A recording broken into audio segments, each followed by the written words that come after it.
right, welcome everybody for this week's Peace Roundtable. Sorry for the technical glitches. I do apologize, but I think things are back on track, and there has certainly been a lot of very big developments that have gone down over the past 2 weeks since our last session. We've got fifth round talks underway between the US and the Iranians in Rome. Whether or not the US side is authentic and honest in their intention to really broker a durable peace or not remains to be seen. That's a big question in my mind, and I've heard many very intelligent analysts on both sides of the fence speaking about this, and it's something I'm trying to really wrap my mind around. So I'm going to be curious to see what our speakers have to say about that. The Istanbul talks as well, although being a bit of a clown show, have resulted in certain positive steps. Certain prisoner exchanges have happened. There's obviously a lot of insanity in Europe. There seems to be a just flight forward towards the idea that all of the previous decades worth of things to be afraid of, global warming and other things, all of a sudden don't matter, and the only thing that matters is destroying Russia. In the minds of certain technocrats who you'd think would otherwise know better, and maybe they do. So all sorts of interesting shifts on top of the fact that there's an economic systemic breakdown and a desperate need for solution-oriented thinking and dialogue, hence these peace roundtables. And today we're going to be joined by three expert guests, Martin Sieff, Paul Gardner, and Arnaud Develay, who have all, really demonstrated a high level of proficiency and insight in understanding how to think about causation with a look towards the future. So really, really value these three guests. And just so everybody knows, today will be the last session in this format. So as many people know, for many months, Ed Lazansky has been working with the team at Pluralia, the forum that hosts the international Verona summits that happen once a year with other smaller conferences along the way. It's a very, very interesting platform, and we will be integrating as of next week. So as of that time, we will no longer be doing these sessions over Zoom. Instead, we will be streaming them live onto our YouTube and Rumble channels, whereby people will be able to engage with the speakers by writing down questions in the chats, which I will then read. So unfortunately, it'll be a little bit less personal, but it'll be a lot more open for more people to take part as well. So that'll be the new format starting next week. So just so you all know that, shift your mind, and you'll all be informed how to get access to that. So for today, Paul Gardner blew my mind with a fantastic two-part series of essays breaking down the strategic situation with great definition and contour. Ideally, Hall's presentation really merits a 2 hour or longer presentation, but unfortunately, we only have 20 minutes per speaker.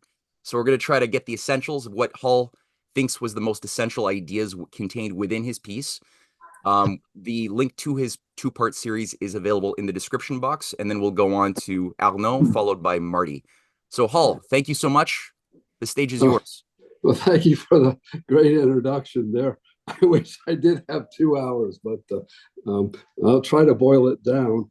I really appreciate the Realist Review for publishing it. It's really a culmination of two different books I'm working on at the same time. One more on the history of NATO enlargement, and the second more on what to do about the crisis and the possibilities of global war that we're walking into now. Many of these books, Dangerous Crossroads, which was my first, I had Surviving the Millennium and then Dangerous Crossroads. That's just been published in paperback. I wrote that in 97, predicting most of these things. And why I predicted this was perhaps not clear. It was based on, in part, not only, on the fact that Paul Nitze, the founder of the militarization of containment in 1950, sent me one of his editorials back in 1995 that was not even published by the Washington Post. And I put a quote into it. So I thought I'd just talk about that. And then later we can talk about the more up-to-date things in the crisis that we're facing and what to do about it. But what's interesting is that the NATO was opposed by some of the biggest names in American foreign policy: Paul Nitze, George Kennan, first George Kennan, then Paul Nitze were the founders of containment. One Kennan being more left and Nitze being more right. Both were against NATO enlargement. So there's something wrong there if your two major historical figures of the Cold War are against NATO enlargement. And then, as I'll point out, most of the supreme commanders of NATO were opposed to NATO enlargement. So way back then, Susan Eisenhower, the granddaughter of the president, organized a group, and they actually had debates. I cited Susan Eisenhower at the time versus Zbigniew Brzezinski. Brzezinski was for the pro-NATO enlargement and Eisenhower against. Anyway, she also sponsored a letter way back in 1997 that warned President Clinton against NATO and expansion. Paul Nitze was one of the signers, Jack McIntyre, and many others. And that letter argued Russia was not a threat at the time. Central and Eastern Europe were not in imminent danger. NATO enlargement was neither necessary nor desirable. Instead, they proposed strengthening the Partnership for Peace, economic integration via the European Union, which would have required working with Moscow, not against Moscow, as the EU expansion turned out, by the way. Deeper arms reduction agreements, including eliminating tactical nuclear weapons, and basically a new cooperative security structure that would involve Russia, Europe, and the US. So my point there is that Cold Warriors like Paul Nitze and also high-ranking military leaders, Supreme Allied commanders Andrew Goodpaster, Jack Galvin, John Seliskovelli, sorry, my pronunciation, and Defense Secretary William Perry were all for the Partnership for Peace as an option to NATO enlargement. This was and initially in '93 anyway, the Clinton administration looked like they were going to support the Partnership for Peace, but then by 1994, and certainly by November, December 1994, the Clinton administration turned against it.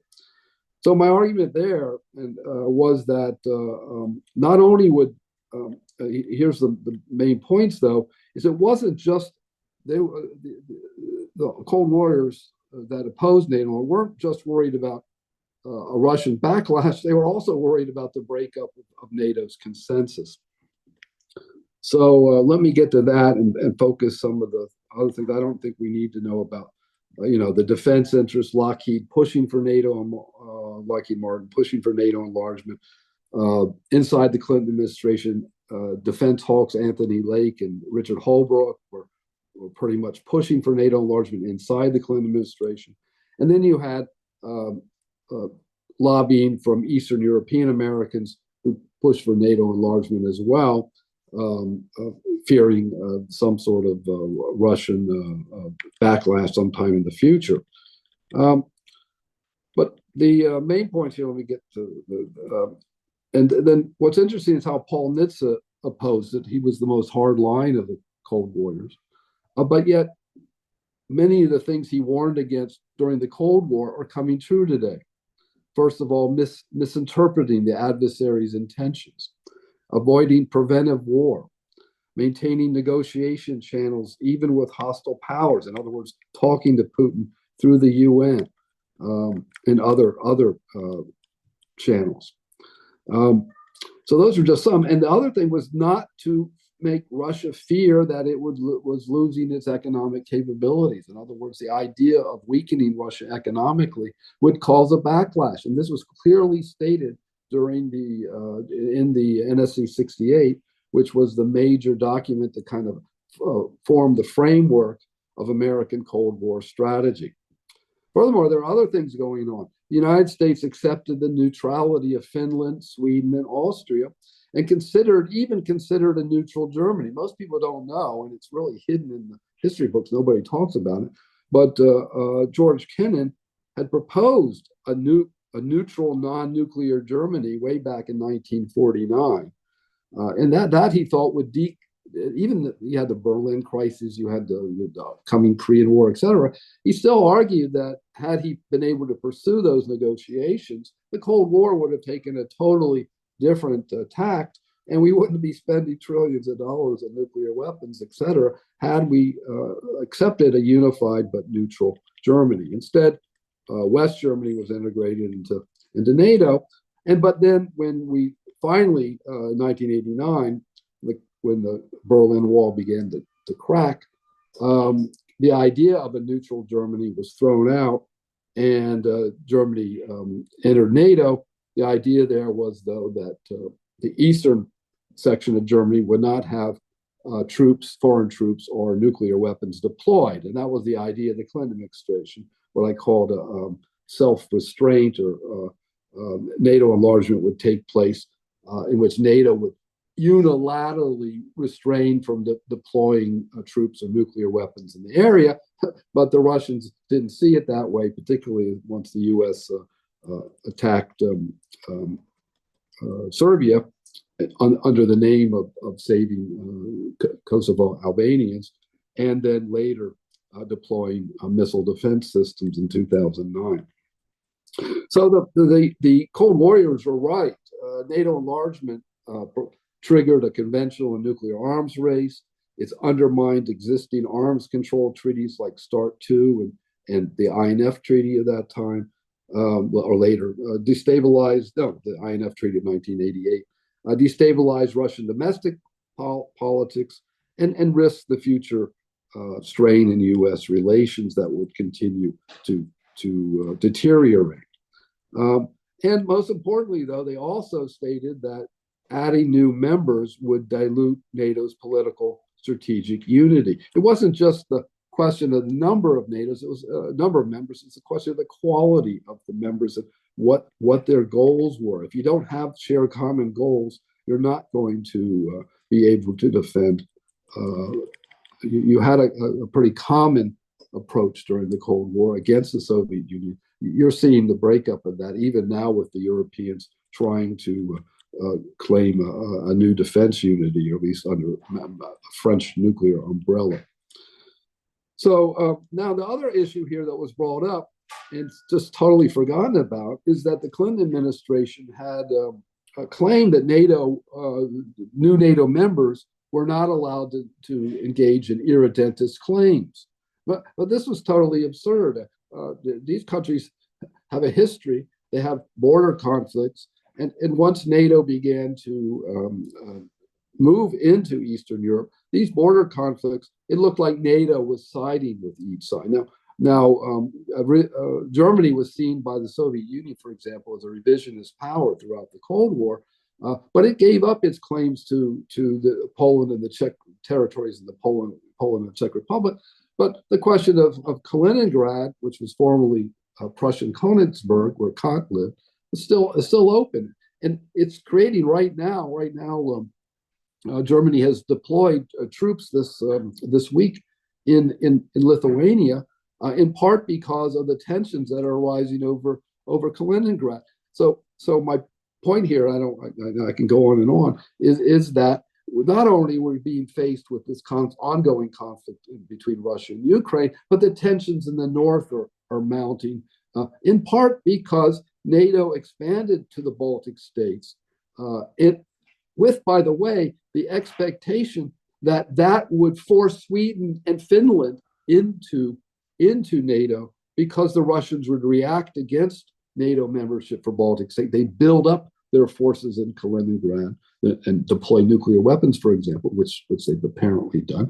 And this would increase the tensions in the north.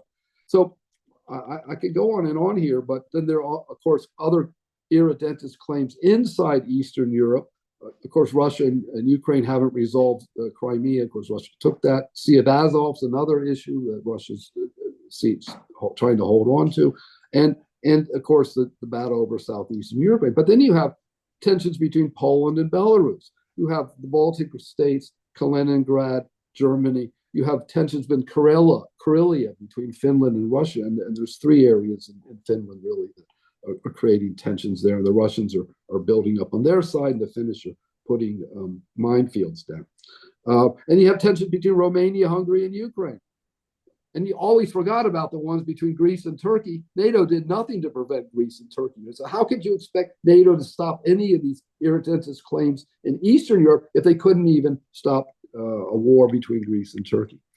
So these are some of the issues. And now Trump has raised these issues about Canada and Greenland. So those are kind of irridentis claims as well. So these are just some of the issues that the critics of NATO enlargement had brought up, which the Clinton administration completely ignored.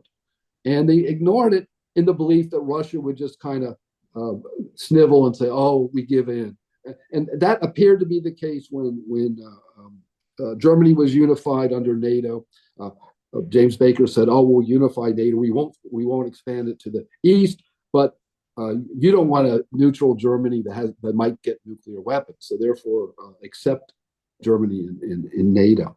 That argument was pretty much bought with reluctance by Gorbachev.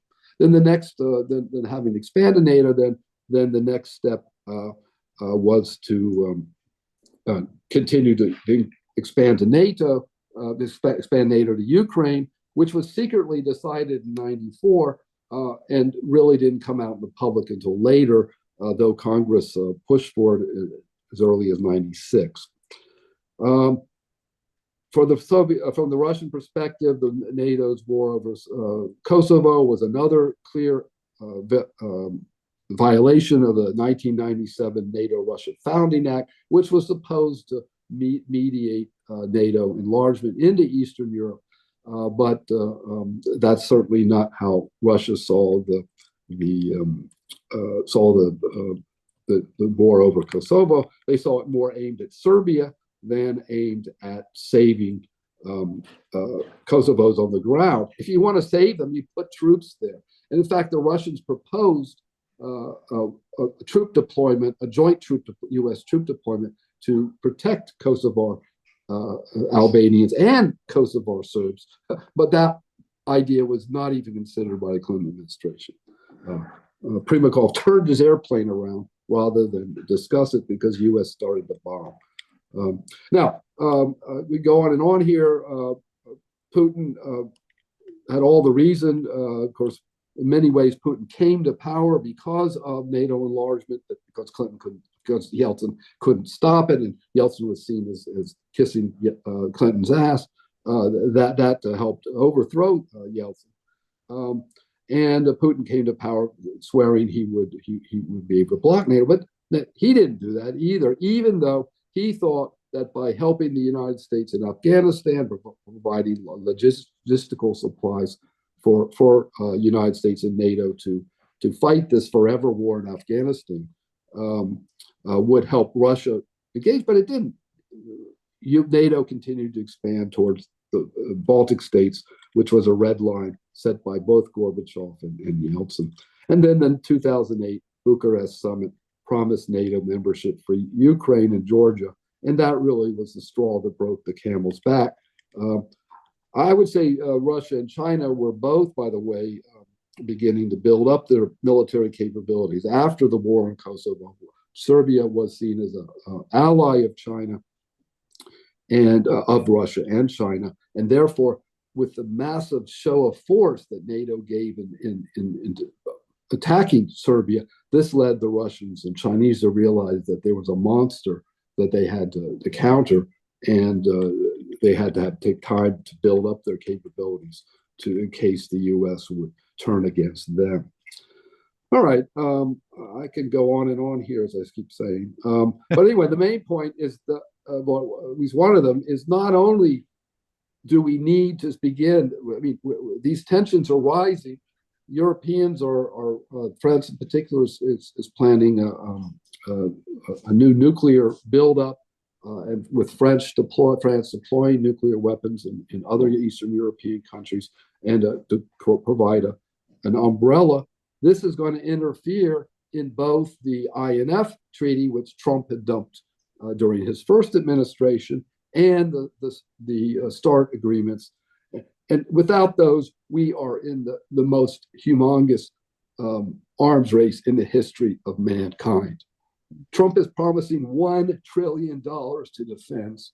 And believe me, with all the alternatives now, with the hybrid warfare and cyber warfare, etc., it's not clear to me that all that money is really going to defend us. And we remember that, and he's got his golden dome. Remember that the whole attack on September 11th, the attack on the World Trade Center by commercial aircraft inside the United States, and by the way, planned from Germany, not from Afghanistan. That attack undermined the whole concept of mutual assured destruction, and in my view, and undermined nuclear weapons as a deterrent to attacks. That's that. Some of the points that are in the discussion of my two papers, but as I said, I'm working on two books at the time that will address all these issues. But one more point here is, I'm really afraid that France's nuclear umbrella will be a nuclear Maginot Line, which will be vulnerable in a world of cyber and hybrid threats. I just wanted to throw that one out. But the U.S. is planning so far to deploy intermediate range in Europe in 2026, including Tomahawk and other systems. And then Germany and the Europeans are supposed to take over and deploy their own intermediate range weapons after a certain amount of time once they're ready. All the European countries are increasing defense spending along with the United States, and the United States is deploying intermediate range missiles in Guam and the Philippines to counter China and North Korea. So we have set the stage for a Euro-Indo-Pacific missile crisis, more dangerous than the one of the 1980s between the Soviet Union and NATO. Stop. Paul, that was comprehensive, and you did it within 25 minutes. I'm impressed, and I'm thinking as I was just listening to you, we really do have to give you a whole platform, I think, to really expound upon this in the time that this topic deserves. But I really appreciate that you were able to paint a brushstroke, a framework in people's minds as a thumbnail sketch, because that context is so important to just rehash, and sometimes we lose touch with those contextual dynamics that brought us into the current crisis, so that when we tend to evaluate things, we tend to do it in a way which is detached from history, but it's also compartmentalized. So people tend to have debates and discussions about what's going on in the Asia Pacific, and they forget what's going on in Eastern Europe. They talk about what's going on in Eastern Europe, and they forget to talk about what's going on in the Middle East. And so I think that dynamic type of integrated thinking is extremely important as a muscle to flex. And I really appreciate you doing what you just did. And I think it sets the stage pretty nicely too for Arnaud Develay. It's systemic thinking, and that's lacking today in Washington. These guys don't think systemically. Anyway, I'd very much like to outline it in much greater depth. Thank you so much. Let's definitely go out of our way to make that point to set up a stage for you to do that. And I just as a side note, I was at a conference 2 weeks ago in Boston, and there's a gentleman who was a legitimate patriot, or as he called himself, but he worked with a certain Naval War College in Rhode Island, which is specializing in preparation for the oncoming war with China. And he was, he saw, I was distributing a pamphlet that I had written with my wife on breaking free of anti-China psyops, and it's got a goofy picture of Xi Jinping with hypnotic eyeballs and a bunch of, Chinese students in like a prison camp. So it's over the top. Like, I'm using over the top language image wise to get people a sense of what a clown show this is. And on the bottom, my subcaption was "Know Your Enemy." And obviously, I'm trying to get across, like, what is the CIA? What is the FBI? What is the real thing that's been behind our problems? And this guy just looked down at the book cover that I was giving away at my little table, and he thought we were on the same side. He had no sense of ambiguity or that's like an autistic mode of thinking. And then he started talking to me about how likely it is that China can be broken from Russia, that the Russians don't trust the Chinese, and going off in a fantasy land, ignoring all of the reality that is available right in front of his eyes if he chose to look at it, of how deep this alliance is of survival. And it was just the most compartmentalized, broken, autistic thinking I've ever seen. And this is a person who's responsible for shaping policy that's going to potentially kill a lot of people in the Well, Pacific. that's all I heard when I went to NATO headquarters and EU experts. They always said the Russia and China were going to break apart sometime in the future. We just had to pressure them more to make them do that. And that policy stems from John Foster Dulles back in the 50s. I mean, we haven't gotten out of that mentality. In fact, we're making the world more dangerous by not talking to either side. It's through negotiations we're going to break them apart. Not in a way to turn them against each other, but to have them cooperate in a more peaceful way with us both. So I really think we're on the wrong track with regard to both Russia and China. Agreed. Arnaud Develay, lawyer, journalist, activist, somebody who's really impressed me immensely with his consistent assessment of the world situation. Arnaud, what's your take on the world event based on the considerations by Hall? And by the way, you're on mute, so you have to unmute yourself to speak. Yes, thank you very much. It's interesting. I was listening with great interest to Hall's presentation, very comprehensive and decade spanning. And I couldn't help but recall a symposium I attended in August 1999 at the Paul Nitz John Hopkins School of International Relations. And that's where I went. Attending it, yes, and actually got to bump for the first time into what became known later on as a neocon. I won't mention the guy's name, useless to say, suffice it to say, he worked at the then Nixon Center.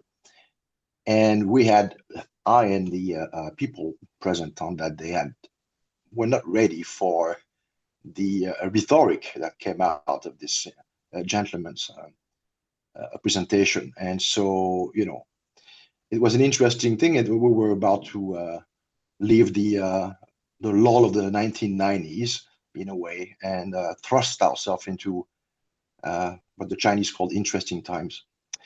But I digress here. This brings us, in a way, it's connected to, the fact that a whole school of realists and people like Brent Scowcroft and Jim Baker are long gone, unfortunately, and we're left with a bunch of ideologues, which I never anticipated at the time would end up trusting all the positions of the National Security Council, but not only, pretty much all throughout the spectrum of national security and Wall Street. So we are where we are now, and this brings us to the current conflict with Ukraine, although no one's is duped into thinking it's solely a conflict between Kiev and Moscow, notwithstanding what Dmitry Peskov recently alluded to. It's nothing but political communication.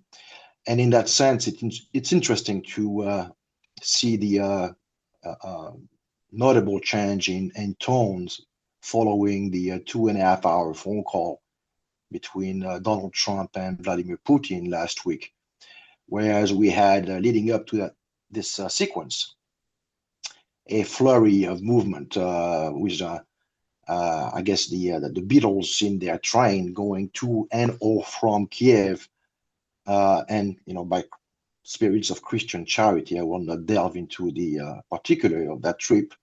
It's less to say that we had the impression that a bunch of so to speak teenagers were running the show and trying to cue in their colleague in Kiev as to how to position himself in the context of the upcoming Istanbul talks. Obviously, that call for a ceasefire, since this is pretty much what I'm alluding to here, this strident call for ceasefire, fell on Donald Trump's ears. And he basically remained unmoved after having spoken to Putin. Trump understands, despite this somewhat schizophrenic cabinet that he has around him, that the the truth of the matter is what goes on the battlefield. And to that respect, one must say that there is no incentive whatsoever for the Russian Federation to allow the Ukrainian armed forces and their NATO colleagues to regain footing, regroup, rearm, and fight another day. This has been clearly stated. We might have heard, all kind of screaming and kicking by Zelensky that, Crimea had not been put on the table, even though Crimea had been a done deal going back to 2014, and Ukraine then never really said anything about it, and Trump was pretty clear about this. So in the end, it is what it is, and the demands of the Russian Federation are pretty simple. They've been stated times and times again, going back to November at the highest level here, and more recently again by Sergei Lavrov. The question is whether or not the Europeans are somehow understanding the implications of the reality on the ground. One could actually say that they are in denial for the simple reason that they've banked the whole house on this project, so to speak. And to now turn around to their domestic constituencies and essentially surmise that they've lost the conflict would politically be a disaster for all of them. Probably the end of the European Union, if not the end of NATO. And so this is what we are now. And this is actually the interesting part, is to see the US as the grand engineer of this project, notwithstanding the arrival of Donald Trump in the White House. We still have people like Kellogg, whose daughter, is a clear conflict of interest. His daughter is working on the board of a company which makes benefits from this ongoing conflict. And Marco Rubio, obviously, who's somewhat of a neocon himself, whereas on the other side we have people like J.D. Vance and Witkoff, who's somewhat, it's somewhat outlandish, because this person is not a member of the cabinet, but he seems to be, for sure, he has Donald Trump's attention, and it's interesting. It would be interesting to start looking closely at the dynamics inside the White House. What role does Witkoff really play? Is he able, in his own common man approach to geopolitical problems, for which he's not obviously trained, to understand instinctively whether or not those more professional individuals in the cabinet are not trying to get his decade-long friend into a trap which he could not extirpate himself out of? That's for another story. But fact of the matter is that conversation really changed the tone, and we can bet a large amount of money, I would say, that although the Ukraine issue was an important issue discussed between the two leaders, I would surmise that Trump and Putin need to have a understanding as to the situation in the Middle East, because the two theaters are, whether or not we want it, are intermingled, are interconnected. And so there's a lot going on right now which could really veer out of control, especially in the Middle East, while we focus on Ukraine, which has fundamental trends which leave no chance to its ultimate outcome. The situation in West Asia is quite preoccupying. And although we understand that it could be arranged via an understanding between Moscow and Washington, that Iran can perfectly operate within the contour of its rights under the NPT, the fact is we have a somewhat of a wild card in Tel Aviv right now, who's basically pursuing an agenda which unfortunately deals a lot with personal issues bearing on having to face corruption charges. Yes, we do hear occasionally former statesmen from Tel Aviv decrying the situation there, but by and large, Netanyahu has a mandate from his own population. And he's, for political reason, surrounding himself with people who have a quite outlandish understanding of international relations. And he's beholden to them. He's one would say, almost a hostage to the extent he wants to remain, at the helm of the ship. So this creates for a lot of uncertainties, and I'm really concerned as to the issue of whether or not we will be able to get some kind of a arrangement, a construct involving the Saudis, the Iranians, the Russians, and the Americans in trying to somewhat assuage, maybe the more responsible elements within the government in Tel Aviv, in as far as refraining from setting the region and probably the world on fire.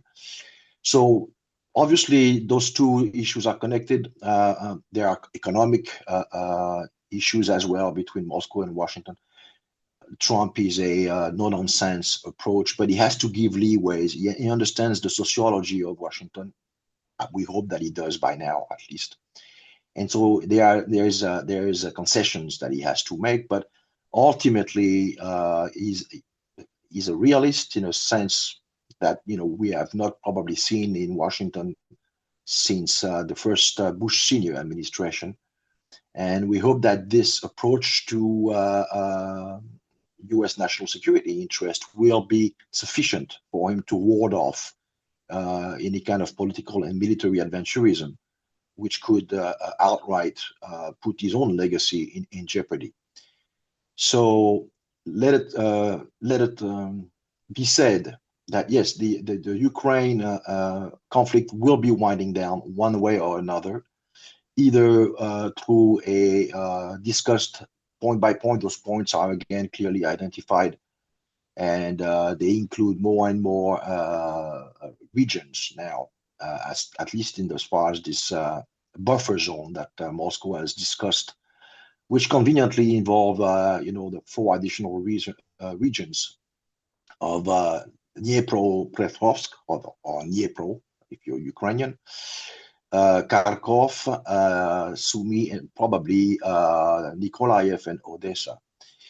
There will be a need to discuss at some point the holding of new elections, because we find ourselves in a conundrum here with someone who literally tied his own hand back in October 2022 through the issuance of a decree prohibiting anyone in his own cabinet from talking to officials from the Russian Federation, in thus far as Vladimir Putin being their boss, essentially. And so even though now he claims to be saying that he could actually undo it, well, you're not president. And Ukrainian constitution, even in times of war and martial law, calls for the president of the Rada to handle those things.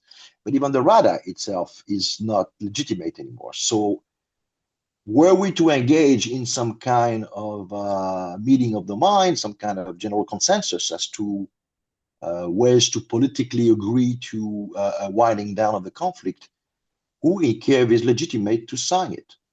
So this means we need to have elections. We need to have a campaign. Who is going to be running for elections? Which candidates are going to be fielded in these future elections? If we are to be taking the whole new slew, the same old gang, so to speak, whether it's the mayor of Kiev, whether it's Zelensky himself, who I understand has started cleaning up, I would say, inconvenient sources in Spain the last couple of days, people who might be able to bring to the surface inconvenient truth. Whether it's people like Poroshenko, or more likely the former chief of staff who's now serving as Ukrainian ambassador in the UK.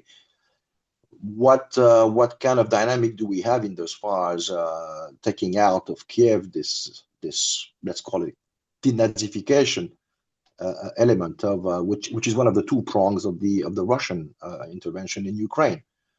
So if the idea is to basically keep the same gang and find ourselves 5 years down the road, back where we started, with maybe this time more confrontational, which is not to say that NATO is not, as I speak, frontally engaged in conflict with the Russian forces, but it could be more catastrophic if we allow the same fundamentals to remain, plus, added to the effort at the European level to completely retool their military industry so that they could be ready by 2029, 2030 for a rematch. So how does that leave us in as far as the US? But the US will basically keep minding its own interest. That's the privilege of real sovereignty. And in that sense, they will basically negotiate over the head of the Europeans. There will be most likely in the medium, long term, the issue of additional contract delivery, arms deliveries, and a new supplemental to be adopted or not by Congress. This will be, I think, the real litmus test by the Trump administration, were it to decide to unilaterally wash its hands from the conflict. To the extent Trump does not need a major regional crisis involving the Israeli and the Iranians, and that he needs the Russians to work with him and somewhat provide all the technicalities necessary to assuage or at least to checkmate Netanyahu on every single technical aspect of the Israelis' concerns about enrichment, uranium enrichment leading to a nuclear device in Iran. This will be a win-win situation for Moscow and Washington. So we can bet that the U.S. will definitely salvage its interest and pull out, from this useless colonial project, neo-colonial project. I guess that's pretty much my take on the whole thing right now as it stands. If you have any question. All right, yeah, I think you've given a lot of kindling to the fires in people's minds. So expect some questions thrown at you after Marty Sieff. Martin, are you there right now? Can you hear me? I am here. I hear you. Can you hear me, Matt? Loud and clear, my good man. All right. So Marty, what do you think? I mean, we've had a lot of big, important insights from Hall, from Arnaud about where we're at, what hopefully are the pathways in a general form. I mean, obviously, we're not there in back channel discussions. We don't know all the information, but we know certain things have to happen if we're going to survive this current storm.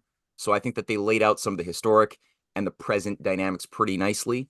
Where is your mind at? What do you think? What do you think is the most important thing for people right now to hold in mind? I think the most important thing, two things are more important than anything else. First, that President Trump and Vice President Vance are not assassinated within the next 6 to 8 weeks. And I think the danger of that is greater than it has ever been before, and I will explain why in a couple of moments. And it's not because I am privy to any intimate information, but because I am older than most people here, and I have seen before what we are seeing now. And the second factor is something Arnaud has just gone into in admirable, and I very deeply regret to say, Arnaud, I fully agree with you. I wish I did not have to agree with you. I agree with everything both Hall and Arnaud said. These are masterly presentations. But the key point here is we can have Armageddon through the back door. That even if we are settling the war in Ukraine, which I do not think President Trump will be allowed to do, but even if he were to make success on that, he would be manipulated into or be pulled into an Israeli demanded attack on Iran, which would automatically bring Russia in. And that would, of course, achieve the ends of the neocons and the ends of the gangster regime in Kiev under Zelensky, from their imaginary view, equally well. Why do I say these things? First of all, because here in the United States, And not just in the United States, but I think all of you see it around you in Europe and Canada as well. And I am struck by this. There is an old friend of mine going back 50 years. He's not a figure of significance, but he was in the journalistic business. We are close friends, and he loathes Netanyahu. And yet, with the same breath, he says, oh, all the troubles of the world are just caused by a few individuals. If only we could eliminate Netanyahu, if only we could eliminate Putin, if only we could eliminate evil Trump. He never said a word against Biden for 4 years, not one expletive deleted word. Then all our troubles would be solved and the rest of the world could sing kumbaya together and hold hands. This is not just repulsive, stupid, idiotic, childish nonsense.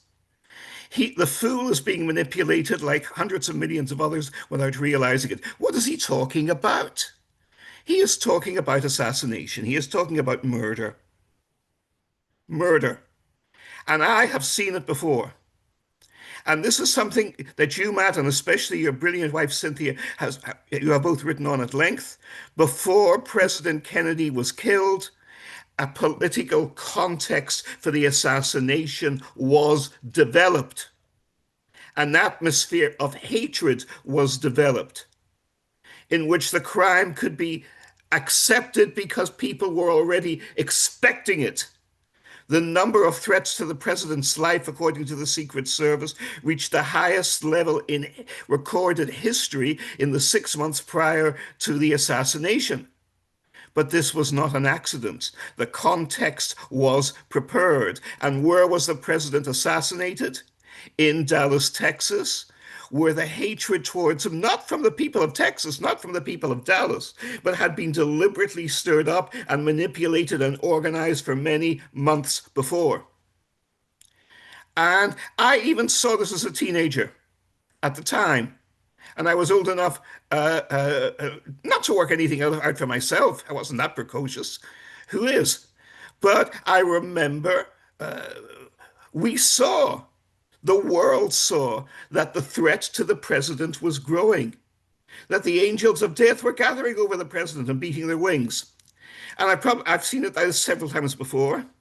I saw it in Egypt in a visit in 1981, where the expectation that President Sadat would be assassinated because of his peace policy towards Israel by Islamic hardliners was so great that it was commonly talked about in the intelligentsia and westernized elite in Cairo. And I was young at the time. I had no contacts in Cairo. And even I had access to this kind of talk, to the way people were talking. And I didn't even believe it. And 2 months later, the president of Egypt was dead.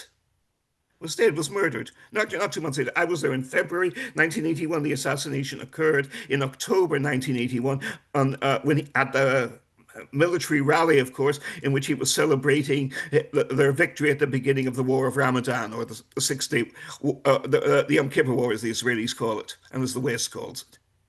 But I saw it a third time, 14 years later.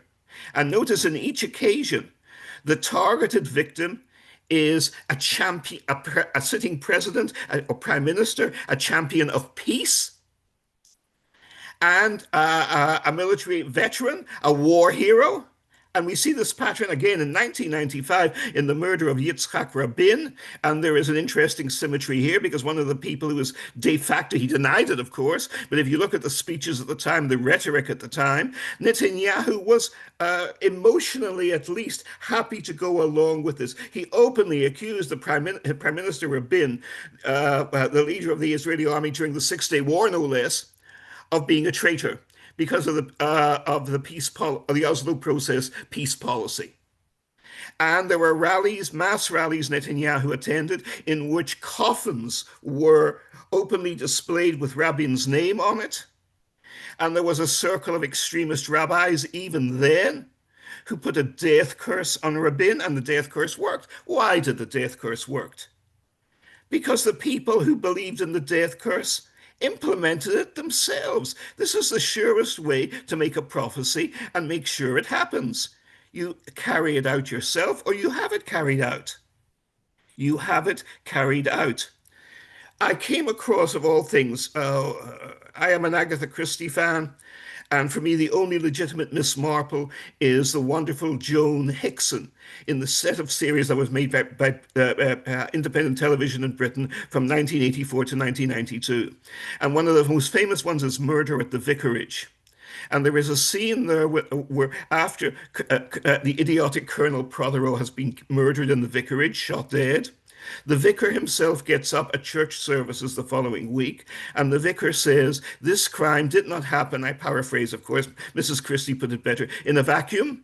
The ground was prepared, an atmosphere of hatred surrounded the murdered man." An atmosphere of hatred surrounded the murdered man. We see this atmosphere now being deliberately created around President Trump. I received an email from a fellow who actually has the same policies as President Trump. So we're on a circular email group together. But he cannot stand Trump, not because of his policies, good or bad, but basically because Trump is populist and speaks in populist tones rather than respected intellectual tones. Washington, pseudo-intellectuals and fake intellectuals, the neocons most of all, precisely because they do not have the academic excellence of you, Hall, or you, Arnaud, or anyone in this group, are obsessive about the intellectual snobbery and intellectual distinction, because in real terms, they do not have any. So this is a very revealing indicator. And what did this fellow write to me again? Trump is senile now. If Biden had said what Trump had said at West Point, then there would be screams for Biden to be removed from office and he would be impeached. This is a lie and a total inversion of the truth.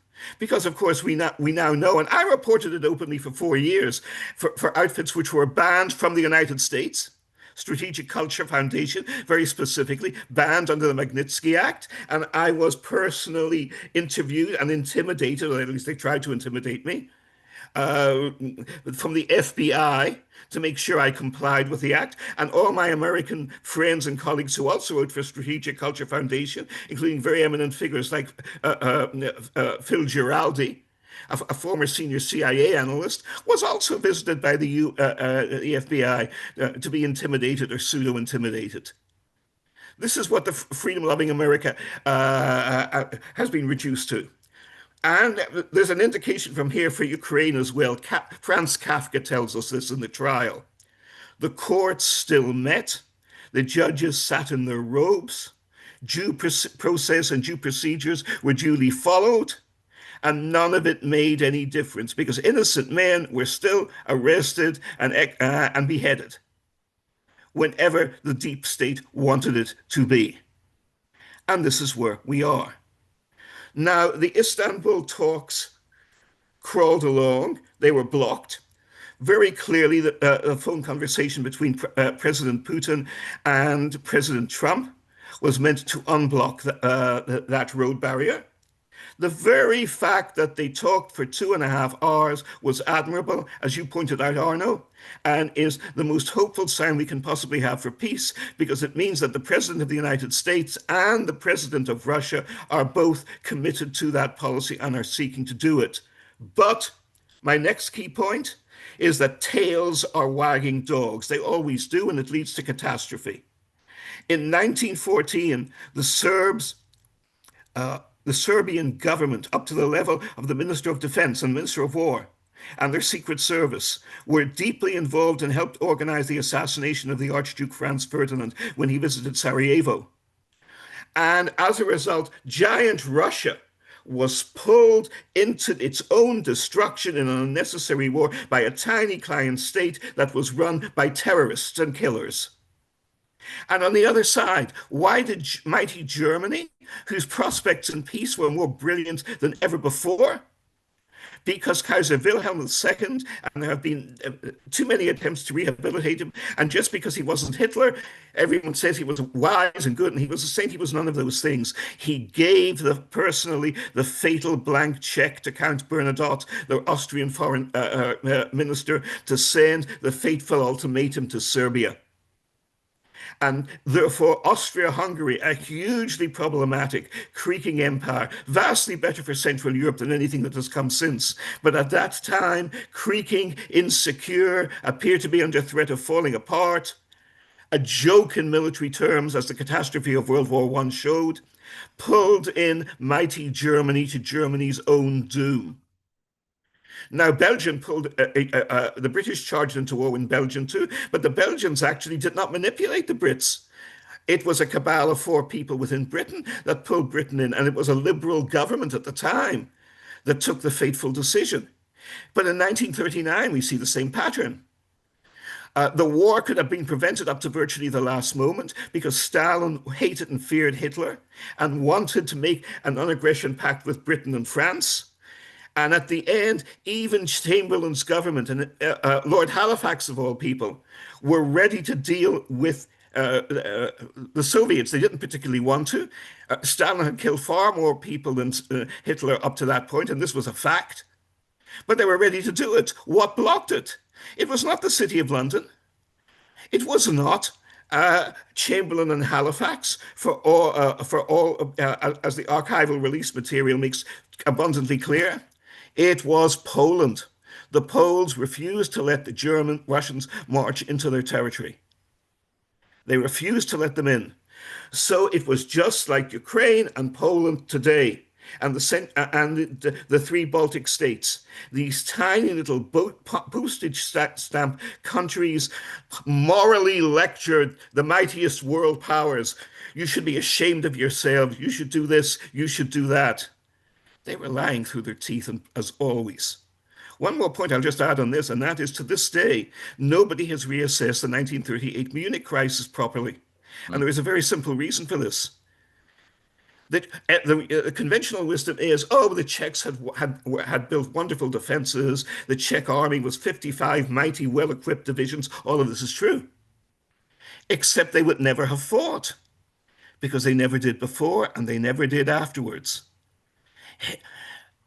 The basic insights of psychology and forensic psychiatry in police investigations need to be applied when we apply history, and we do not apply history remotely sufficiently to current events.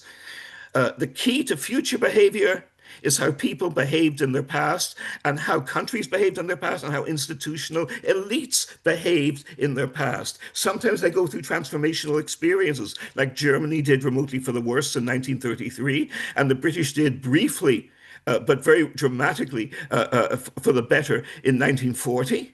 And after 1945, of course, we see the idealistic, high-minded, genuinely admirable New Deal foreign policies and global policies of Franklin Roosevelt and his colleagues, very quickly usurped in a peaceful coup by a new president into the transformational warlike state, which is already institutionally firmly established by the National Security Act of 1947. Which establishes the national, sets up the CIA and does many other things as well. So that brings us back to my final point on this. Who instigates and gives the ultimate go order for the assassination of world leaders, for the elimination of world leaders who are standing in the way of the deep state and who are standing in the way of the drive to preemptive war? It is not big business. It is not the armament manufacturers. It's not them. It's not that they're innocent or sweet or saintly, but they will go along with it when they are approached and told that this troublesome leader who's standing in their way, of course we can get rid of this Kennedy. Yitzhak Rabin why was Yitzhak Rabin murdered? Not because of the peace process with Arafat, which was actually already breaking down, and he openly recognized this. It was because of Syria. It was because he had worked quietly and cooperative for more than 20 years against Arafat with the president of Syria, Hafez al-Assad. And Hafez Assad and Rabin, as far as we know, they never personally met, though they may have done in great secrecy. But they respected each other, they trusted each other, and they cooperated with each other. And not a single Israeli or Syrian soldier was killed when either of them was in power. The only military confrontation occurred in 1982 when the incompetent maniac Menachem Begin was in charge. And the deal had already been reached for Israel to give up the Golan Heights, and Rabin had signed off on it, as Itamar Rabinovich, who was his top foreign policy and national security advisor, repeatedly testified afterwards. And then Rabin is removed from the scene, and we discover that provocateurs from the deep state were actually had their own agents within the murder cell at Bar Ilan University that directed Yigal Amir to fire the fatal bullets. So my key point that I finish on and come back to, but emphasize most strongly is the Trump context.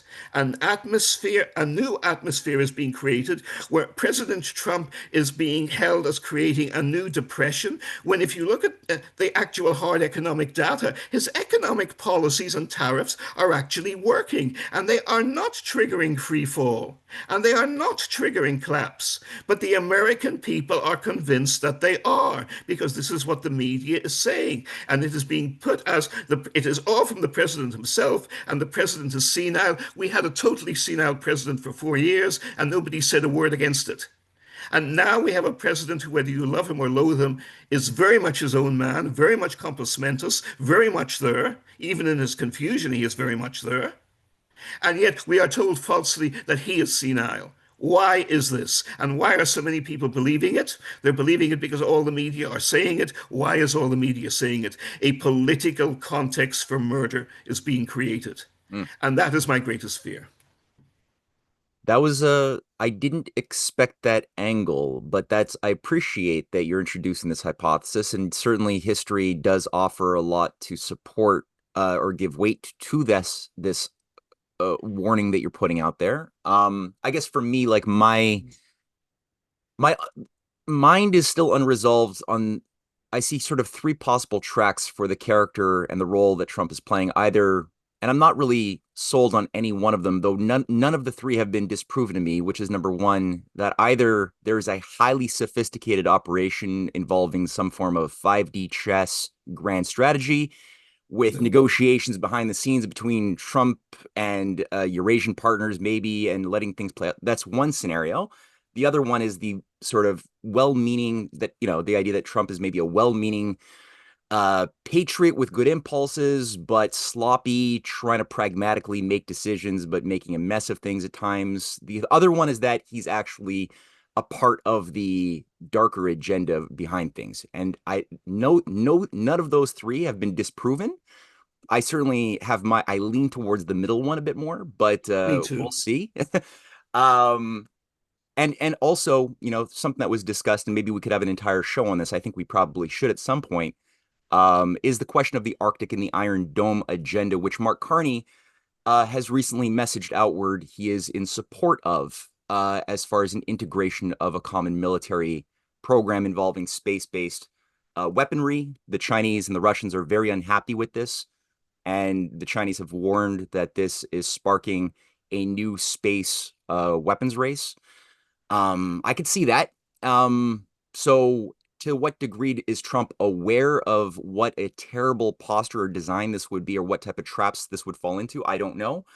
And again, I'm thinking maybe a future roundtable soon on the Arctic, the Polar Silk Road, a positive vision versus the militarized war policy would be a fun set of presentations that I think would cultivate some good conversation. But until then, there are some people in the audience who have some questions, some thoughts to share. Comme Carpentier introduced a few considerations in the chat that I thought had value. Robert also had a few thoughts that I thought had value. So, Com, why don't you go ahead and share your ideas quickly, and then we'll get the speakers to give their feedback on that. Oh, and Com, by the way, you're on mute, Monsieur Carpentier. Thank you, Matt, and greetings to all. I listened to great interest to what was said by the previous speakers. I had only very brief reflections that have to do with the current situation as we see it evolving day by day. So I won't go into any historical considerations, but I think that what you are seeing now, whatever we think of Trump and of his ultimate goals, is definitely a very confusing series of decisions and threats or claims that are certainly contributing to discrediting him very quickly in many ways. And Exactly. first, there is a very glaring lack of information, which is obvious in many of the things he says. Then there is also a willingness to take on so many enemies at once, such as Yes. we saw with South Africa, and before that with a number of countries, making threats and humiliating both countries and heads of state without need. He has done that again and again. And then there is, and let's face it, this is a very obvious fact, there is also a combination of personal business interest for Trump and his family Yes. with his political decisions. And this has been clear in Russia, it has been clear in Vietnam, where basically he asked the Vietnamese to clear projects for real estate development by his family company. It has become even more obvious with Pakistan, where Trump sent a delegation to negotiate with the Pakistani Authority for cryptocurrency, which essentially involves his family company, and particularly his two sons, also his son-in-law, Jared Kushner, and Witkoff's son. And there are suspicions that the same kind of talks are going on with Iran and with Russia with regard to business possibilities that would be provided to that particular group of people. So that in itself is a very, very, very damaging set of circumstances, which I've already brought up at high level in the US and in Congress. Obviously, people who bring it up are Trump's enemies, but there have been loud and clear denunciations of personal corruption and of a complete blend or mix of personal interest with state policies. Obviously, all that has led to utter confusion with regard to Saudi Arabia, to Israel, to Iran.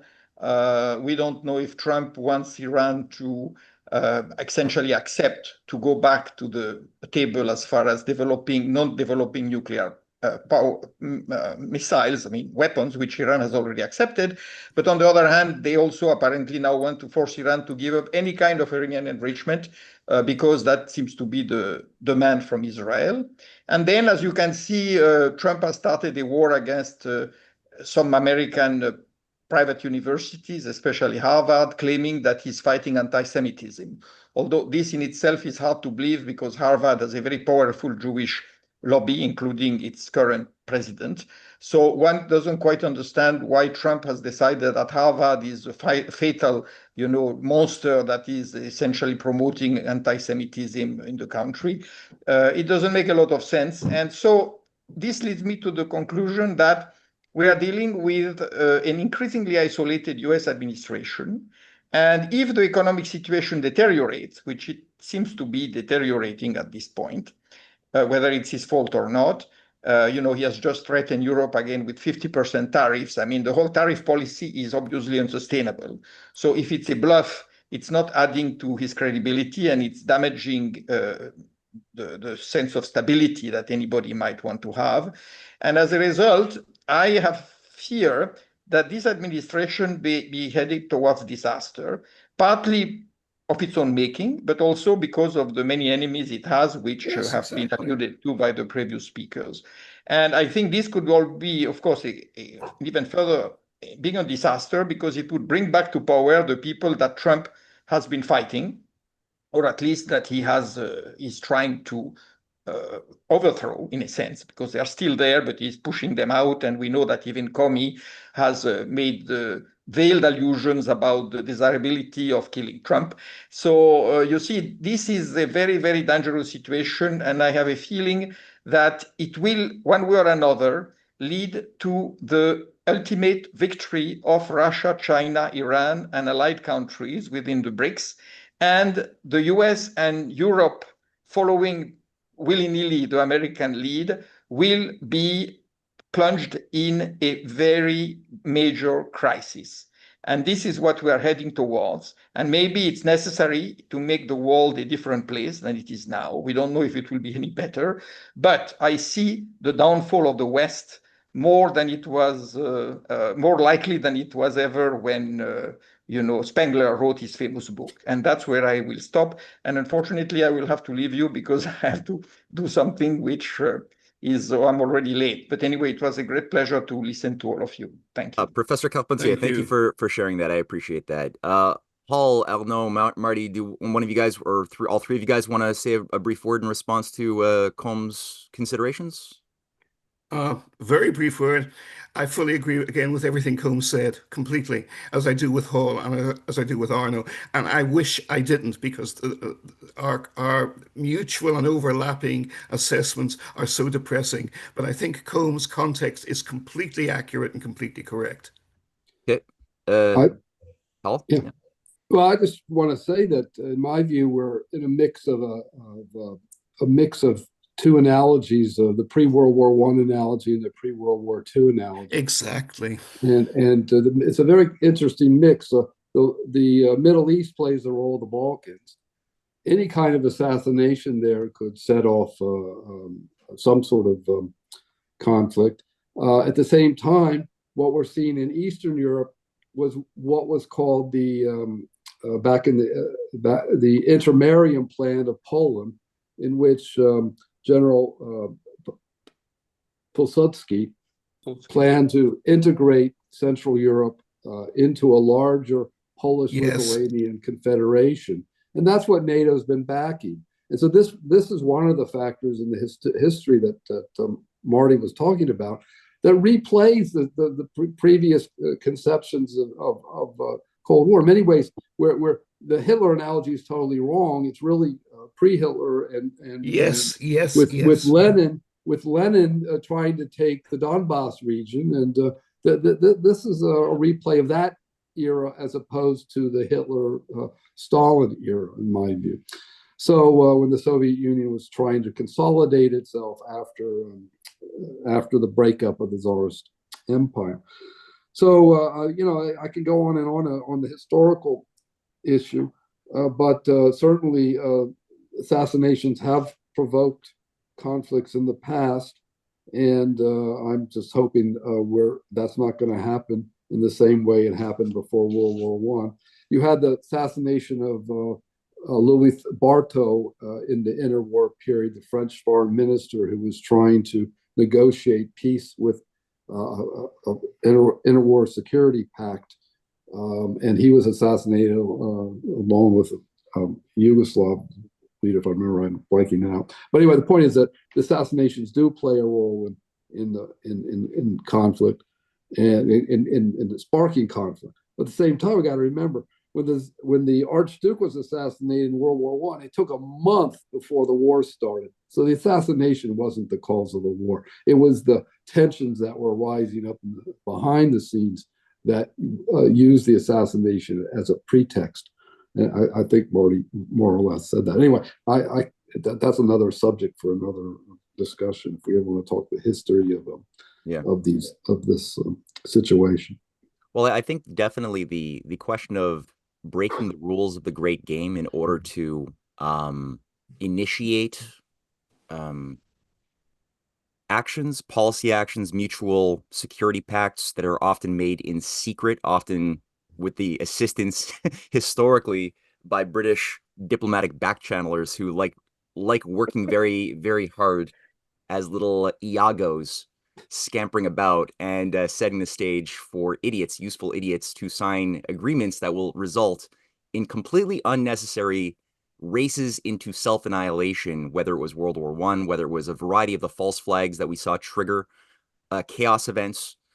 These are things that I think today we should definitely have in our mind, assassinations being one, false flags of a variety of sorts. We've seen discussions being gamed out pertaining to cyber polygon at the World Economic Forum on a number of occasions regarding how to deal with a cyber attack that might be blamed easily on Russia or China or some combination, or Iran, to justify a reset of a lot of the global systems currently in place. So a lot of these things we have to have on our radar. We can't know exactly what's going to be the trigger, but we know the nature of the beast is to use these types of dirty tricks to get fools who don't think on a very high level to act emotionally and in ways that are usually not for the good of humanity. So, Arnaud, did you have a thought as well to share on this line of discussion, or do you prefer we just go to the next question?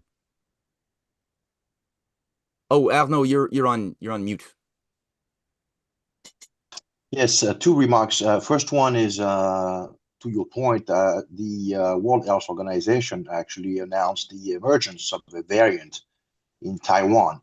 Ah, And in France, as we speak right now, the propaganda machine is kicking slowly but surely into gear, and we can expect, as a marketing ploy, an increasing drum, leading up to. I mean, if they can still get about 37% of the population to buy into it, they will do it.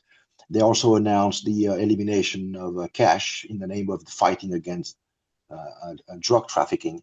Not saying 30% of cash, 100% of cash. And this connects, respectively, both event connects with the adoption of the World Health Organization treaty, which now will be essentially a loss of sovereignty for on issues of giving out control to the World Health Organization in as far as sending international teams and calling on curfews and getting people to stay home and eventually getting injected with some kind of substance. The second one is against the backdrop of Christine Lagarde having announced that the digital euro is for October. So WEF agenda is moving on apace. And to the extent this actually has a US application, it could be a way to get Donald Trump, busy with other things, let's put it this way, including, maybe coming to some kind of agreement with the Russians. So, yes, it's interesting. That's the first point. The second point is to Trump's governing style, per se. Yeah, a lot of people think that it's part of his communication style, to be busybody, to be on every single issue, to occupy the space. It reminds me of Sarkozy back in 07, 2012. This kind of hyper presidency, and I believe at this point you would have people who say, well, you have to, space out your intervention. The word of a president, be it the US or the French president in this kind of monarchy, Republican monarchy, has to be sparse, so as to carry more weight. But we're living in a new age of communication. Political communication has evolved, and we're dealing with a whole new generation of leaders who are not as well spoken, not well read. They don't really have the depths of their predecessors. And so I guess it's par for the course. But in the specific context of midterm election already being, it's within sights, Trump's attempt to occupy the media space and as someone might have said, also maybe making a lot of more enemies than he should, or taking on as many issues as he can handle. Fact is, if I think all says that much, if the economy does not improve, if we don't have empirical, man on the street perception of things getting better, this could actually be a trumped up administration pretty quickly. all right. There was a comment by Robert Zepisochny, which I'm going to just read. I thought it was useful. And he poses a question at the end, or not a question, but it's something that I would like to get your thoughts on. He writes, the expansion of the EU has fueled the expansion of NATO. Also, Keynesianism, military style in Europe, is a problem. Car factories in Europe can't compete in China electric cars. It makes sense for Europe to have a military buildup. As much as I hate the military-industrial complex, I wish we could have put Russia in NATO in the 1990s. As for religious extremists in the Middle East, Iran needs to disarm its nuclear program. So I'll just say quickly, I don't think in hindsight it was probably best, personally, in my view, that Russia's requests, including Putin's requests leading up to 2003 or 2004 to join NATO, I think it's probably for the best that that didn't happen. It probably would have been worse, I think, if Russia had been absorbed in NATO, considering what ideologies are running NATO. However, That's my opinion. Do you guys think that the world would have been better if Russia was absorbed into NATO? Would they have had a play in reforming NATO's mandate? Also, the secondary, Robert's views on Iran and Iran's support for religious extremism in the Middle East, or I guess he's not really saying that. He's saying that Iran just needs to disarm its nuclear program. What's your take on, or what do you guys think about Robert's statement there? Can I? Sure. Yeah, I'll go for it. There was, that's one of my major themes is that the NATO EU double enlargement was uncoordinated throughout. Here. And they didn't really talk together. You can go to Brussels, and the NATO people don't talk to the EU people or the others, so they're the same town. And I've gone there every year for years, so that and they both had different agendas. Though the U.S. did want to control and make sure that the EU didn't bring too many people in, that it forced NATO to be able to defend them. And that's precisely one of the reasons for the conflict today, is that the EU, we forget, was making a deal with Ukraine in between 2012 and 2014. And in a way, though, of course, NATO had promised Ukraine membership, the two organizations weren't coordinating their policies towards each other, towards Ukraine, or towards Russia.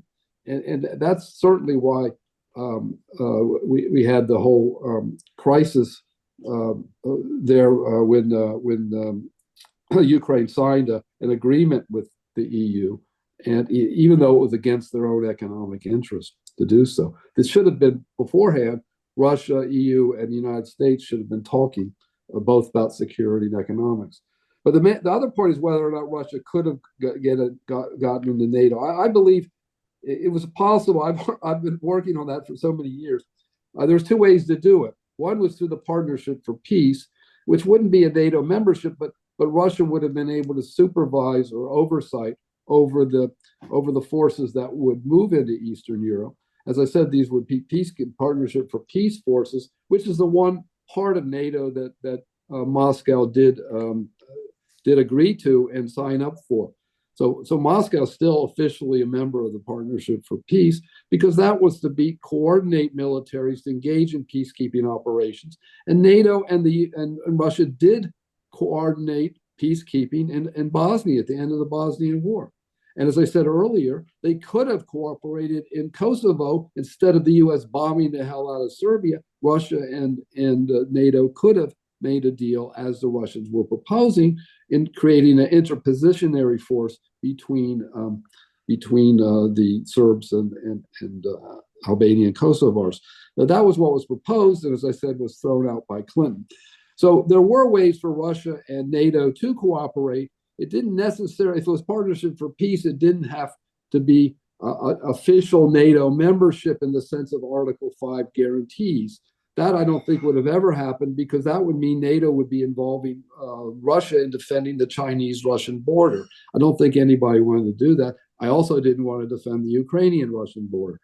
Therefore, a Partnership for Peace approach would have brought Russia into a closer cooperative security relationship with NATO, but not a full membership option. Or the membership, and that was my other option. If you have to say that Russia was going to be a member, you could have changed the nature of membership. But that's another point. There was no indication when they were lying to Gorbachev that NATO would reform itself. There was no change in Congress to redefine NATO away from being a collective defense organization. It's always been on the books, and that was enough to give the Russians suspicion as to why NATO was expanding. It was never going to be a cooperative collective security organization. It's always been a collective defense organization, which is a totally different creature.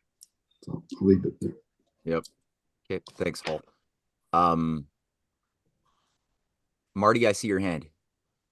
Yes, just adding a couple of points on this, because I was State Department correspondent for the Washington Times through the Clinton administration, and I saw the development and evolution of policy A mistake that's commonly made is we made a mistake here, or we did something right there. If we had done something different then, it would have switched the plans, but because we did this or did that, we were locked on a certain path. But the path evolved as it went on. I'm increasingly enamored of the view that history and political developments do not need are looked at too much in arithmetic, black-white terms and binary terms. The neocons are very good at this, of course. As you said before, Matt, the autistic approach to the world, everything must be either black or white. If you're not with us, you're totally against us. The neocon crowd, of course, particularly love this Manichaean view of the world, a very medieval church at its worst view of the world. But it's not like that. In reality, institutions develop, perceptions change, one thing leads to another. And great leaders and people like Kennan and others pointed this out. And I remember being told this, and I didn't totally dismiss it, but the full wisdom of it did not impact on me through the 1990s, which was this.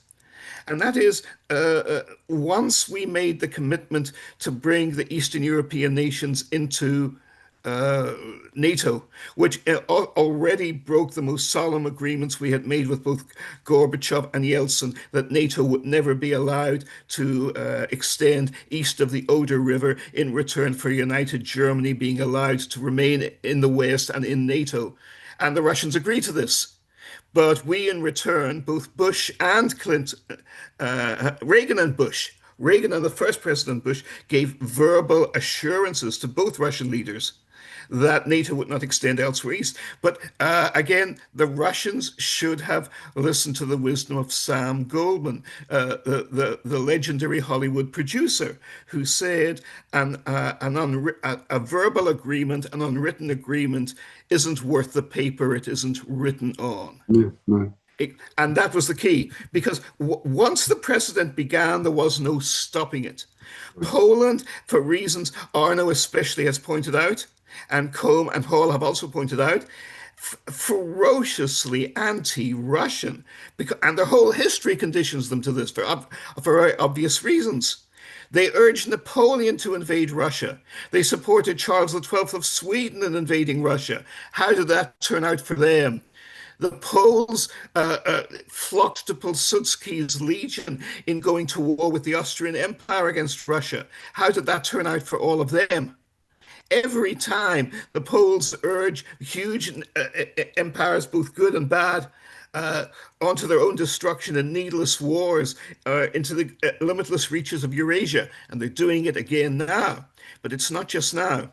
Once Poland was in, then the voices of Poland and the Czechs, who are always freeloaders, and the other Eastern European elites who hated the Russians like poison, were whispering in a lot of very welcome ears in Washington, Lockheed Martin ears, neocon ears, fake macho Democrat ears, all of them. Now, there was the key switch came, I believe, in the middle of the Clinton administration. You had a very cautious Secretary of State, Warren Christopher, who didn't want any involvement in Eastern Europe at all. And because the United States would not get involved in Eastern Europe, they stood on the sidelines while the civil wars, for whatever reasons, raged out of control in Yugoslavia. And this led Clinton to react against it with horror. And he appointed a second activist Secretary of State who was of Czech origin herself, Madeleine Albright, and was always the conscious tool and close ally of Zbigniew Brzezinski, because frankly, I covered her personally. I knew her personally. She didn't have a brain in her head. Whatever Zbig told her to think, she thought. And she was a classic autistic thinker in the form that Matt defined. Not just the Soviets, but the Russians per se were evil and inherently witchy. She inherited Brzezinski's racist, very viciously racist attitude towards all Russians. And of course, she was a natural ally of the neocons. She really was one herself. And she led the infection and takeover of the democratic foreign policy establishment by the neocons as well. The label is neoliberal, but of course, they're exactly the same. And then, of course, you had that idiot George W. Bush, and the neocons were there. And on June 15th, 2001, the fatal commitment to Lithuania, Latvia, and Estonia was made by Bush, speaking in Warsaw to ecstatic applause. And the Wall Street Journal and the New York Times and the Washington Post, they all acclaimed even big bad Republican Bush's macho commitment to democracy and Western rights and modernism and all good things and free trade. And the Russians be damned. They were still thinking in terms of Yeltsin's Russia, which was weak and powerless and corrupt and in collapse. Thanks again directly to US and Harvard and IMF policies, directly as a result of that. So they all loved it. But something else happened the same day, June 15th, 2001. Vladimir Putin was in Shanghai and with the president of China and four of the five Central Asian former Soviet republics, they created the Shanghai Cooperation Organization, and the de facto Russian China strategic axis dates from that one fateful agreement and point. And it developed slowly, but it's developed inexorably. And as Hall and Arnaud rightly said, everything US policymakers have done has been precisely to drive them closer together. The idea that by pressuring them, we drive them apart, which the Trump people are still convinced of, is of course ridiculous, and it's completely contrary to common sense, historical precedent, all experience, and observable reality. Agreed. Arnaud, did you want to chime in quickly here, or should we move on? I think we have time for maybe one last question and thought from the audience before we have to wrap it up for today. So I'll throw it at you. Do you want to say something? No, I'm good. I just wanted to say I'm dazzled by Martin's nothing to mic drop. Yeah. He has that effect. Hardly that. Right. All right. So look, let's route it out here. There's two comments. I'm gonna call upon Gerald in a second. Earlier on, Richard Moore made reference to a particular speech that J.D. Vance had given at the Naval Academy commencement address on the 23rd, where I'll just quote a section of J.D. Vance's remarks. And again, I'm all about action, and words go a long way, but what goes a lot further is action. And if actions proceed out of or are in harmony with a policymaker's words, that's great. Sometimes, though, words can deceive. So I'm uncertain about whether or not there's actual substance behind this, but I hope there is, because J.D. Vance had said the era of uncontested U.S. dominance is over.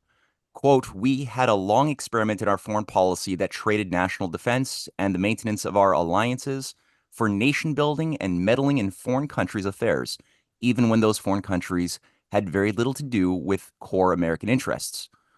What we are seeing from President Trump is a generational shift in policy with profound implications for the job that each and every one of you will be asked to do. So that could feasibly, that sounds very optimistic in my mind, and hopefully does portend a new paradigm that would see the military not acting in a power projection manner, as has been the case over the past generations, to disastrous effect, but perhaps something more constructive. Though, again, certain policies as far as the AI application for military systems, we already mentioned Golden Domes, encirclements of military systems in Guam, around the Pacific nations, around China especially. These are all showcasing that maybe that those beautiful words may not be in alignment with action. So we'll see. So there's that. And then I'll call upon Gerald Petchnuk to also give, I know what will probably be a very optimistic assessment quickly, and then we'll throw it at three speakers to give their take on what J.D. Vance had said and what Gerald is about to say, I'm sure. So Gerald, go for it. Can you hear me okay, Matt? Yeah, go for it. Okay. Right after the Monday, which people have alluded to, the Monday Putin-Trump call, there's a fellow who would be very good, I think, if we get him into this discussion, and that's Dr. Gilbert Doctorow, who goes between Brussels and Russia. And what he said was pretty shocking. given, how the media smears everything. What he said was a couple of weeks ago, Russia was saying, man, Trump is so confused. He doesn't know which way he's going. One day he's going to help Europe with the sanctions, the next day, blah, blah, blah.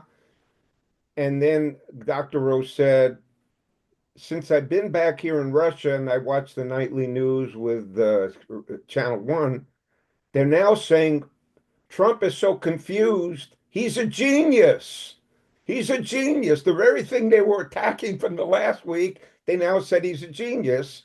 And he said it because he said that if the Republican neocons, all the Democrats and Europe aligned together, he'd be toast. But by keeping them off balance, they couldn't ally and they had no response. And this is what Russia was saying. Where's the EU battalions? Where's the EU money? Trump completely surprised them. And so that's one thing to consider. Also, the quotes from Trump, business with Russia is unlimited. Elon Musk had put up, I think, something that was dear to our dear friend who just departed, the Bering Strait project, how close Russia and US are, little diamond islands.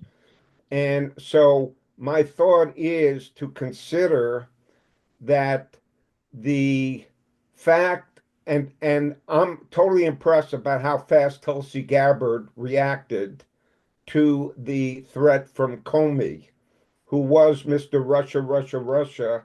The investigations into the lies of Russia, Russia, Russia are proceeding. The investigation into the Kennedy files is proceeding. One of my friends was one of the people giving testimony this week. And I think the other thing you got to be aware of, you don't change 50 years of globalization with the snap of a finger.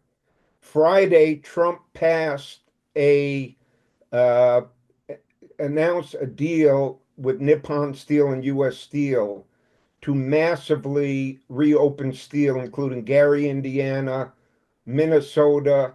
A whole bunch of steel mills that have been shut down are going to be reopened. So Trump, as Martin said, is trying to change the U.S. Yeah. And on the Polish thing, one of my other friends who has had a lot to say about the recent shift in the Vatican, which is another thing we should look at, an American Pope in the Vatican. When did that ever happen before? Oh, let me look at the historical record of American popes in the Vatican. Ain't no such thing. Last thing, the story that's out now, you guys should catch a hold of it. Biden's been senile for 2 years. The Democrats knew it. Biden, and my friend, his name is Mike McCormick. He was a stenographer for Biden in the White House from 2002 to 2017. So he knows what he's talking about. He was there when Biden was in Cyprus speaking with Alexander Krasniewski of Poland, who you can check is on the board of Burisma in Ukraine. It was Krasniewski who brought Hunter Biden in to the board of Burisma. So Joe Biden in the government throws the money to Burisma and Hunter Biden is on. So if you don't realize what's been happening the last few years, that miraculously Trump missed by a micrometer. I'm also involved in the investigative group out of Butler County, Pennsylvania, that's already met with the DA. And so there is a lot going on that you won't hear about in the press. And I think the breakthroughs in nuclear energy, the breakthrough in the Bering Strait, get some of these, like Yitzhak Rabin was trying to do in 1995. Get the shovels going on the economic cooperation.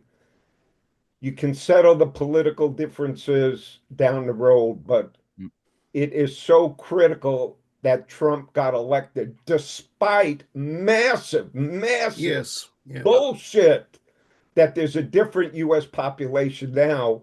So that's my reason, Matt, for saying there's optimism. because Thank you, Gerald. the Thank hit you. hounds are hollering. They wouldn't be hollering so loud Yeah.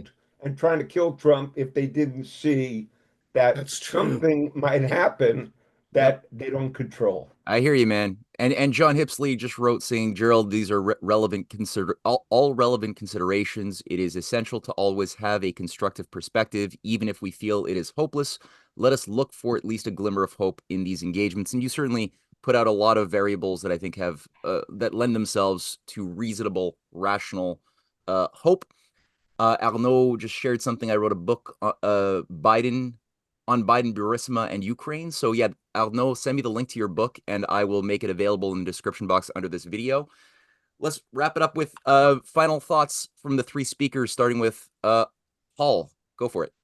Sure. Well, I totally agree with the last comment that economics and making good arrangements with Russia is fundamental. Of course, Trump has been talking on both sides. The problem is how much is it's personal and how much is in the interest of the United States. But I think that some sort of economic deal over Kaliningrad that brings China and the Polar Silk Road in as a trade hub into Europe might be one way to begin to calm down the tensions that are rising in the north there. As I said, we've got two issues going: the Russia-Ukraine war and the northern front, which is going to intensify in danger now that the Germans are deploying troops in Lithuania, and Finns and Russians are reinforcing their borders.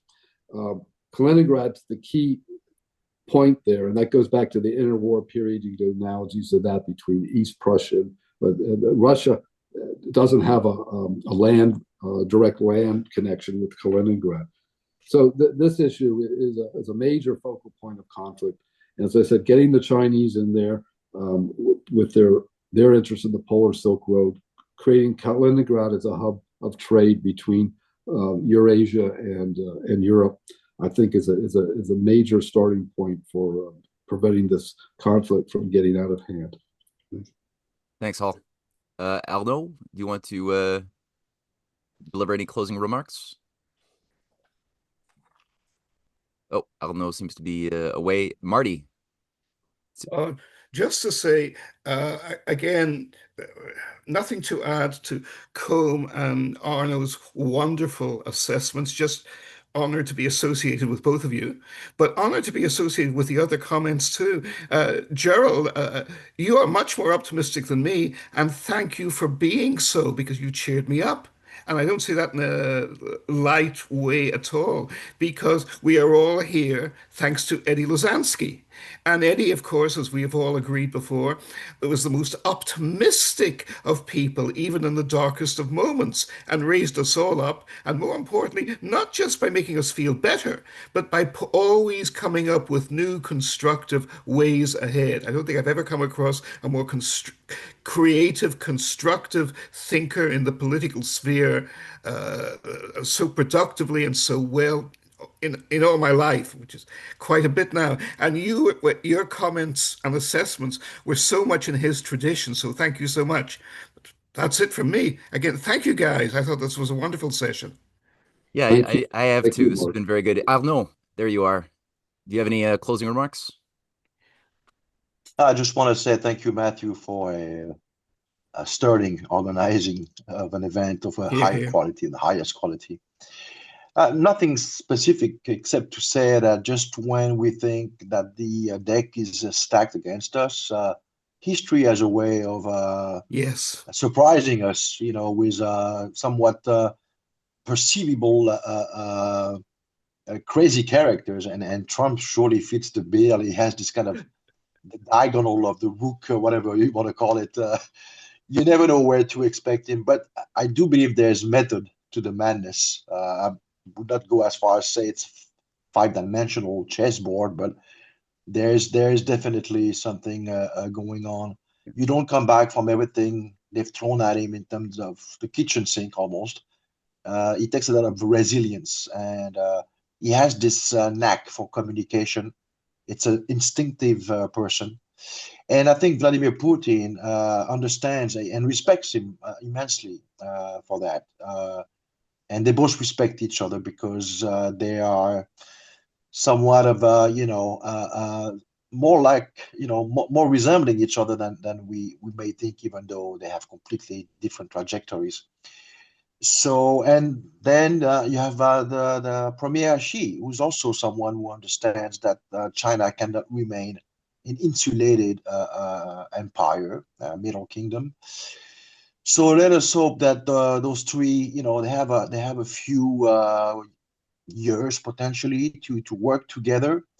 Let's hope that they can iron out the outstanding issues and create this dynamic, which could I would say not drag, it's not the right term, but incite a lot of other countries to come and attach themselves to a virtual circle political process, reorganizing international politics, creating spheres of influence, using common sense and promote trade, even though there will be obviously and the race for the Arctic Circle promises to be a doozy, if you ask me. But ultimately, we only have one planet, and we have to somewhat find a way to cohabitate,